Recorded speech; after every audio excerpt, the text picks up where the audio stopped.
ನಾವು ಈಗ ಆಧುನಿಕ ಸಮಾಜಕ್ಕೆ ಏನು ಬೇಕಾಗಿದೆ ಆ ರೀತಿ ಪೊಲೀಸ್ ಬದಲಾಗಬೇಕು ಅಂತಕ್ಕಂಥದ್ದೇ ನಮ್ಮ ಉದ್ದೇಶ. ಅವ್ರು ನೋಡೋದಕ್ಕೂ ಚೆನ್ನಾಗಿ ಕಾಣಬೇಕು, ಸ್ಮಾರ್ಟಾಗಿರಬೇಕು ಅಂತೇಳಿ ಅವರಿಗೆ ಕ್ಯಾಪ್ಗಳು ಸ್ಲೋಚ್ ಕ್ಯಾಪ್ ಅಂತ ಕೊಡ್ತಾಯಿದ್ರು ಮೊದಲು.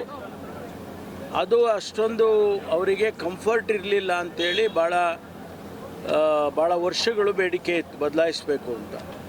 ಅದನ್ನು ಈಗ ಪಿ ಕ್ಯಾಪನ್ನು ಕೊಟ್ಟಿದ್ದೇವೆ.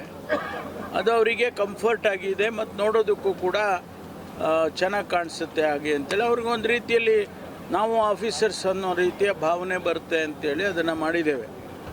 ಅದಕ್ಕೆ ಜೊತೆಯಾಗಿ ಅವರಿಗೆ ಬೇರೆ ಬೇರೆ ಫಿಟ್ನೆಸ್ಸಿಗಿರ್ಬೋದು ಅಥವಾ ಬೇರೆ ಬೇರೆ ರೀತಿಯಲ್ಲಿ ಅವರ ಸ್ಯಾಲರಿಗಳಿರ್ಬೋದು, TADA ಇರ್ಬೋದು, ಇವೆಲ್ಲವನ್ನು ಕೂಡ ನಾವು ಔರಾದ್ಕರ್ ವರದಿ ಅಂತೇಳಿ ಒಂದು ಔರಾದ್ಕರ್ ಕಮಿಷನ್ ಮಾಡಿದ್ದು ನಾವು. ಆ ಔರಾದ್ಕರ್ ಕಮಿಷನ್ನಿನ ಪ್ರಕಾರ ಅವರ ಸ್ಯಾಲರಿಗಳು ಕೂಡ ಅನೇಕ ರೀತಿಯಲ್ಲಿ ಮಾಡಿಫೈ ಆಗಿದೆ. ಆಮೇಲೆ ಅವರಿಗೆ ನಾವು ಟ್ರೈನಿಂಗ್ ಪ್ರೋಗ್ರಾಮ್ನಲ್ಲಿ ಏನು ನಾವು ಅವರಿಗೆ ರಿಕ್ರೂಟ್ಮೆಂಟ್ ಆದಾಗ ಟ್ರೈನಿಂಗ್ ಕೊಡ್ತೇವೆ, ಆ ಟ್ರೈನಿಂಗ್ ಫಾರ್ಮ್ಯಾಟನ್ನು ಕೂಡ ನಾವು ಚೇಂಜ್ ಮಾಡಿದ್ದೀವಿ. ಅವರಿಗೆ ಕಾನ್ಸ್ಟಿಟ್ಯೂಷನ್ ಬಗ್ಗೆ ಇರ್ಬೋದು, ಅದು ಅವರಿಗೆ ಕಂಪ್ಯೂಟರ್ ಟ್ರೈನಿಂಗ್ ಇರ್ಬೋದು, ಅಥವಾ ಹೊಸದಾಗಿ ಬಂದಿರತಕ್ಕಂಥ BNSS ಏನಿದೆ ಅದರ ಬಗ್ಗೆ ಇರ್ಬೋದು, ಅವೆಲ್ಲ ಒಂದು ಸಮರ್ಪಕವಾಗಿ ಕೊಡ್ತಕ್ಕಂಥ ಟ್ರೈನಿಂಗು ಅದು ಹೊಸ ಬದಲಾವಣೆಯನ್ನು ಇಲಾಖೆಯಲ್ಲಿ ತಂದಿದೆ ಅನ್ನೋದನ್ನು ಈ ಸಂದರ್ಭದಲ್ಲಿ ತಿಳಿಸ್ತೇನೆ. ಜೊತೆಗೆ ನಾವು ಅವರಿಗೆ ಮ್ಯಾಂಡೇಟ್ಗಳನ್ನು ಪೊಲೀಸ್ ಸ್ಟೇಷನ್ಸಲ್ಲಿ ಪ್ರತಿಯೊಬ್ಬ ಪೊಲೀಸ್ ಸ್ಟೇಷನ್ನಲ್ಲಿರ್ತಕ್ಕಂಥ ಇನ್ಸ್ಪೆಕ್ಟರ್ಗಿರ್ಬೋದು, DYSP ಇರ್ಬೋದು ಮ್ಯಾಂಡೇಟ್ಗಳು ಕೊಡ್ತೇವೆ. ಆ ಮ್ಯಾಂಡೇಟ್ಗಳನ್ನು ಅವರು ಪಾಲಿಸ್ತಾರೆ ಇಲ್ಲ ಅನ್ನೋದನ್ನು ಹಿರಿಯ ಅಧಿಕಾರಿಗಳು ಫ್ರೀಕ್ವೆಂಟಾಗಿ ವಿಸಿಟ್ ಮಾಡ್ತಾರೆ ಮತ್ತು ಫ್ರೀಕ್ವೆಂಟಾಗಿ ಚೆಕ್ ಮಾಡ್ತಾರೆ. ಅದು ನಮಗೆ ಅಕೌಂಟಬಿಲಿಟಿಯನ್ನು ಫಿಕ್ಸ್ ಮಾಡುತ್ತೆ. ಪ್ರತಿಯೊಬ್ಬ ಕಾನ್ಸ್ಟೇಬಲ್ಗೂ ಪ್ರತಿಯೊಬ್ಬ ಇನ್ಸ್ಪೆಕ್ಟರ್ಗೂ ಅಕೌಂಟಬಿಲಿಟಿ ಇಂಪಾರ್ಟೆಂಟು. ಅವನು ಬೀಟ್ ಹೋಗಿದ್ದಾನ ಇಲ್ವಾ, ಈ ಬೀಟ್ ಅಂತ ಮಾಡಿದ್ದೇವೆ. ಆ ಈ ಬೀಟ್ನಲ್ಲಿ ಅವನು ಈ ಬೀಟ್ ಹೋಗಿದ್ದಾನೆ ಇಲ್ವಾ ಅಂತೇಳಿ ನಮಗೆ ಮಾಹಿತಿ ಸಿಕ್ಕೋಗುತ್ತೆ. ಇದೆಲ್ಲ ಟೆಕ್ನಾಲಜಿ ಉಪಯೋಗಿಸ್ಕೊಂಡು ಅವನ ಈ ಬೀಟ್ ಹೋಗಿಲ್ಲ ಅಂದರೆ ಅದು ನಮಗೆ ರಿಫ್ಲೆಕ್ಟ್ ಆಗುತ್ತೆ. ಆಮೇಲೆ ಹೊಸದಾಗಿ ಇನ್ನೊಂದು ಅತಿ ದೊಡ್ಡ ಬದಲಾವಣೆ ಈ ದೇಶದಲ್ಲಿ ಆಗಿರ್ತಕ್ಕಂಥದ್ದು ಅಂದರೆ ನಮಗೆ ಇಡೀ ದೇಶದಲ್ಲಿರ್ತಕ್ಕಂಥ ಯಾವುದೇ ಅಪರಾಧಿ ಅವನ ಡೇಟಾ ಬ್ಯಾಂಕಲ್ಲಿ ಕೇಂದ್ರ ಸರ್ಕಾರ ಇವತ್ತು ಅದನ್ನು ಮಾಡಿದೆ. ಆ ಡೇಟಾ ಬ್ಯಾಂಕಲ್ಲಿ ನಾವು ಇಮಿಡಿಯೇಟಾಗಿ ನಾವು ನೋಡ್ಬೋದು.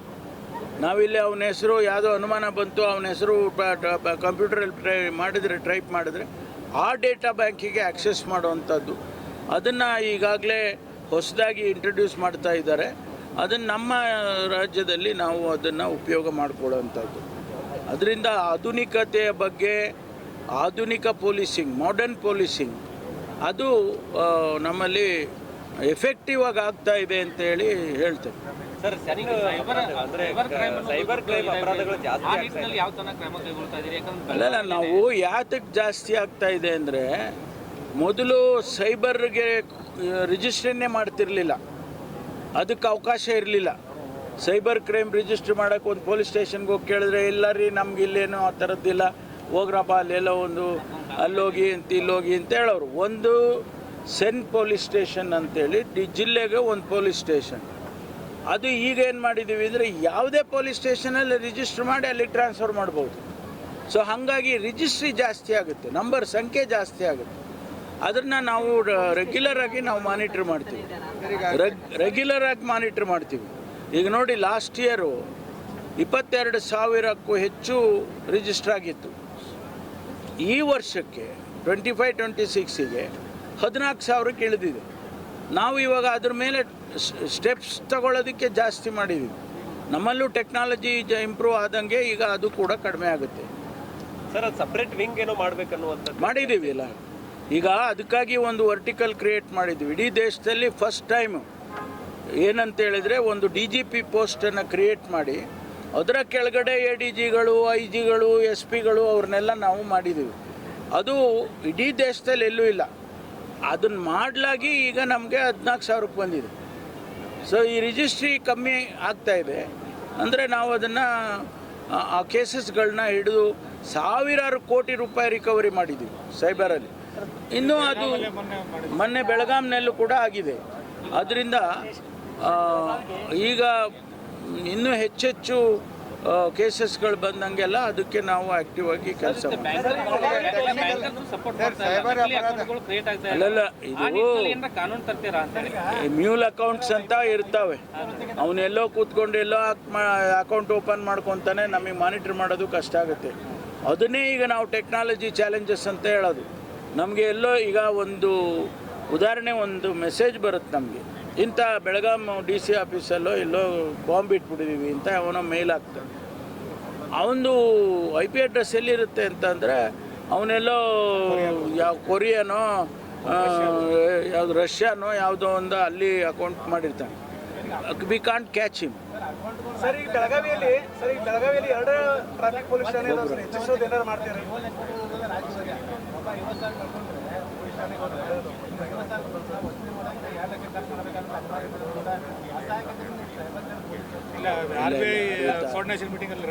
ಇದು RBI ಕೋಆರ್ಡಿನೇಷನ್ ಮೀಟಿಂಗ್ ಅಂತ ಕರೀತಾರೆ. ಅದರಲ್ಲಿ ಈ ಇಶ್ಯೂ ಚರ್ಚೆ ಆಗಿದೆ. ಅವರು ಇನ್ಸ್ಟ್ರಕ್ಷನ್ಸನ್ನು ಎಲ್ಲ ಬ್ಯಾಂಕ್ಗಳಿಗೂ ಕೂಡ ಕೊಟ್ಟಿದ್ದಾರೆ ಈಗಾಗಲೇ. ಅದನ್ನು ನಾವು ಉಪಯೋಗ ಮಾಡಿಕೊಂಡು RBI ಗೈಡ್ಲೈನ್ಸಿನ ಮೇಲೆ ಕೆಲಸ ಮಾಡಬೇಕಾಗುತ್ತೆ, ಮಾಡ್ತೀವಿ.